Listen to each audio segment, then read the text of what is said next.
हर हर महादेव देव, हर हर महादेव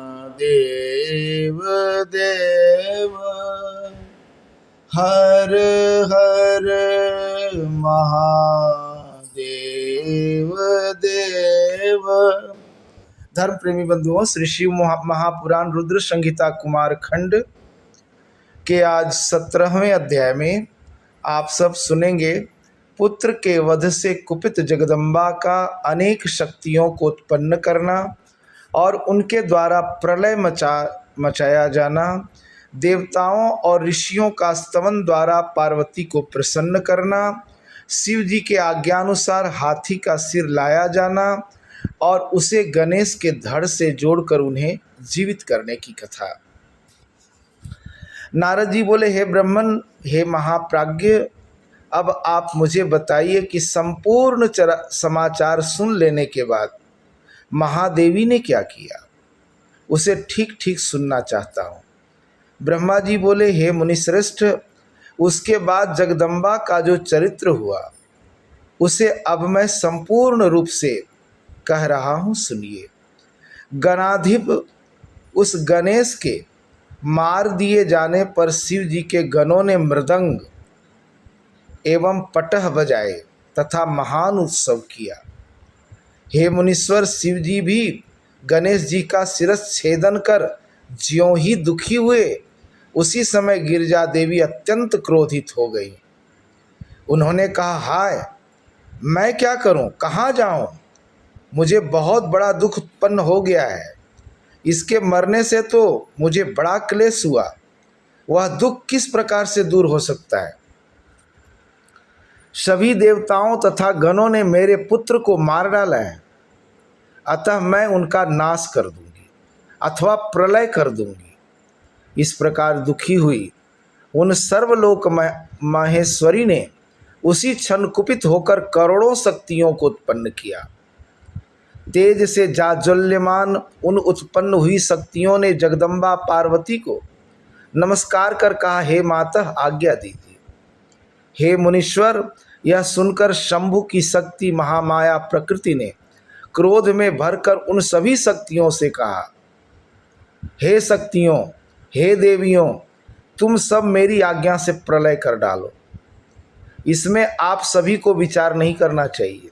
हे सखियों, तुम लोग देवता, ऋषि, यक्ष, राक्षस और अपने तथा दूसरे सब को हठपूर्वक खा डालो। ब्रह्मा जी बोले, तब पार्वती की आज्ञा पाते ही वे सभी शक्तियां क्रोध में भरकर देवता आदि सभी का संहार करने के लिए उद्यत हो गई।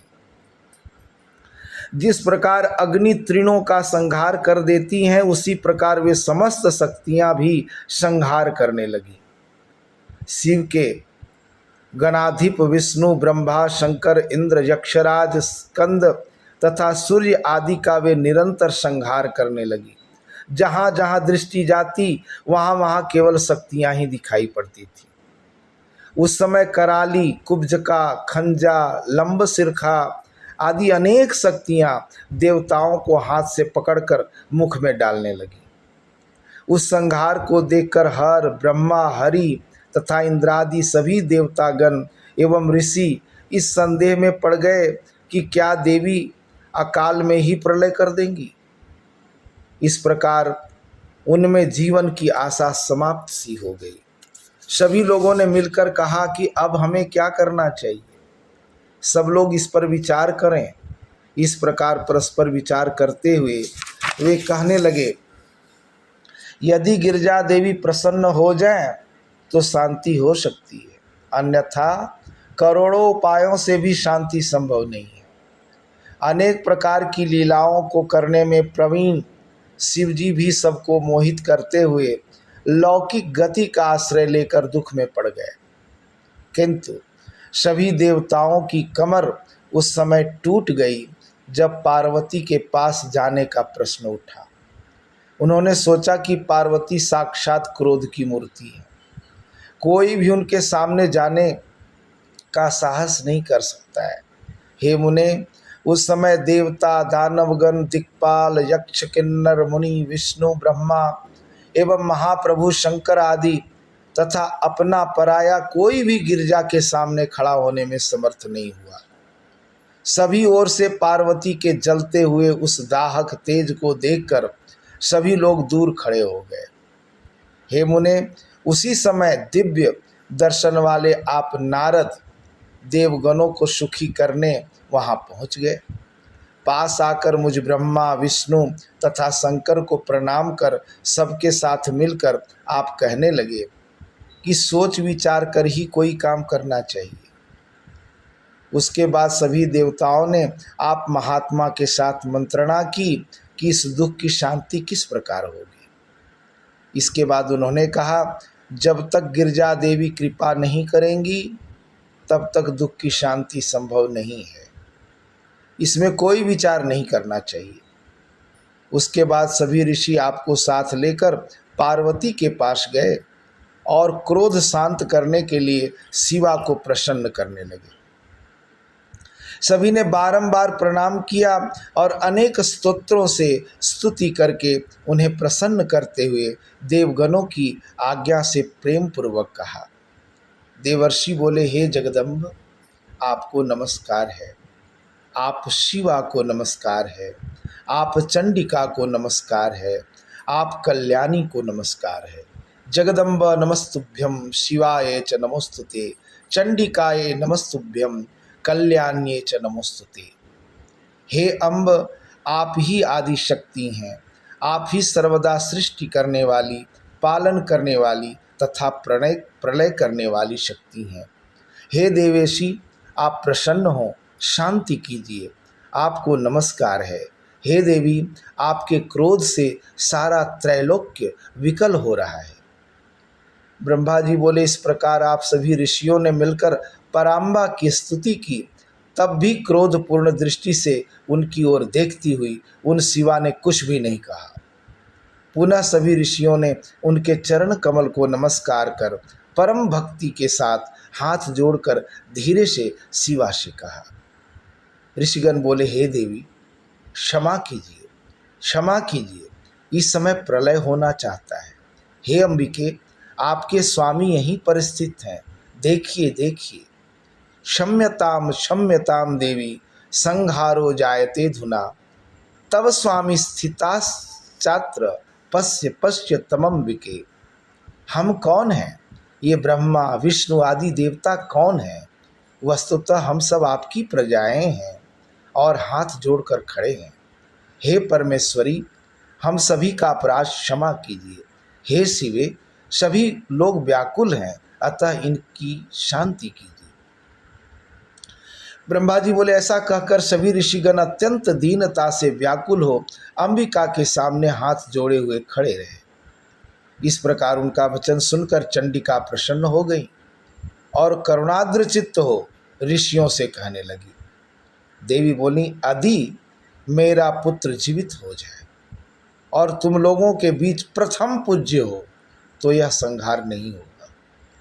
यह आज से सबका अध्यक्ष हो जाए, और यदि तुम लोग उसे ऐसा कर दो तो लोक में शांति हो सकती है, अन्यथा तुम लोगों को सुख की प्राप्ति नहीं होगी। ब्रह्मा जी बोले, भगवती के द्वारा इस प्रकार कहे जाने पर आप सभी ऋषियों ने आकर के देवगणों के समीप जाकर उन देवताओं से सारा वृत्तांत निवेदन किया। तब यह सुनकर दुखित इंद्रादि सभी देवगणों ने हाथ जोड़कर प्रणाम करके इस वृत्तांत को शंकर से निवेदित किया।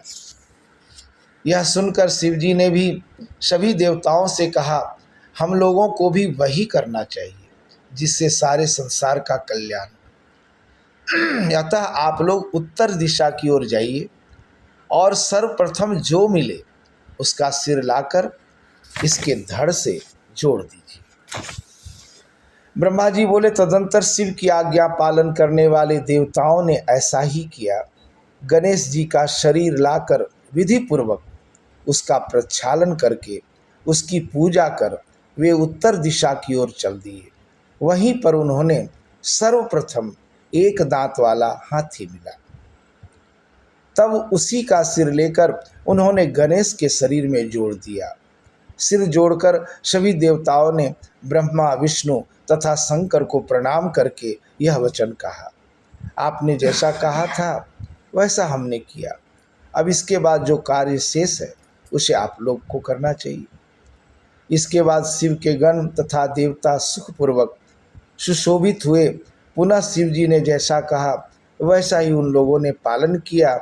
तब ब्रह्मा, विष्णु आदि देवगण अपने प्रभु निर्गुण ब्रह्म ईश्वर शिव को प्रणाम करके उनसे बोले, जिस प्रकार हम महात्मा लोग आपके तेज से उत्पन्न हुए हैं, उसी प्रकार आपका तेज वेद मंत्रों के प्रभाव से इस शरीर में भी प्रकट हो जाए। इस प्रकार उन लोगों ने शिव जी का स्मरण करके मंत्र के द्वारा अभिमंत्रित उत्तम जल को गणेश के शरीर पर छिड़क दिया। उस जल के स्पर्श मात्र से ही वह बालक शिव जी की इच्छा से चेतना युक्त हो जीवित हो गया और सोए हुए की भांति उठ बैठा। वह सुभग अत्यंत सुंदर हाथी के मुख वाला, लाल वर्ण वाला, प्रसन्न मुखमंडल वाला, अत्यंत तेजस्वी तथा मनोहर आकृति वाला था। हे मुनीश्वर, उस बालक पार्वती पुत्र को जीवित देखकर सभी लोग अत्यंत प्रसन्न हो गए और सबका दुख नष्ट हो गया। इसके बाद हर्ष से युक्त सभी लोगों ने देवी को उसे दिखाया और अपने पुत्र को जीवित देखकर देवी अत्यंत प्रसन्न हुई। इस प्रकार श्री शिव महापुराण के अंतर्गत द्वितीय रुद्र संहिता के चतुर्थ कुमार खंड में गणेश जीवन वर्णन नामक 17वां अध्याय पूर्ण हुआ। हर हर महादेव देव, हर हर महादेव देव। तो ये था 17वां अध्याय। कल 18वें अध्याय में आप सब सुनेंगे पार्वती द्वारा गणेश को वरदान, देवों द्वारा उन्हें अग्र पूज्य माना जाना, शिव जी द्वारा गणेश को सर्वाध्यक्ष पद प्रदान करना, गणेश चतुर्थी व्रत विधान तथा उसका महात्म्य, देवताओं का स्वलोक गमन की कथा। आज के लिए इतना ही। धन्यवाद।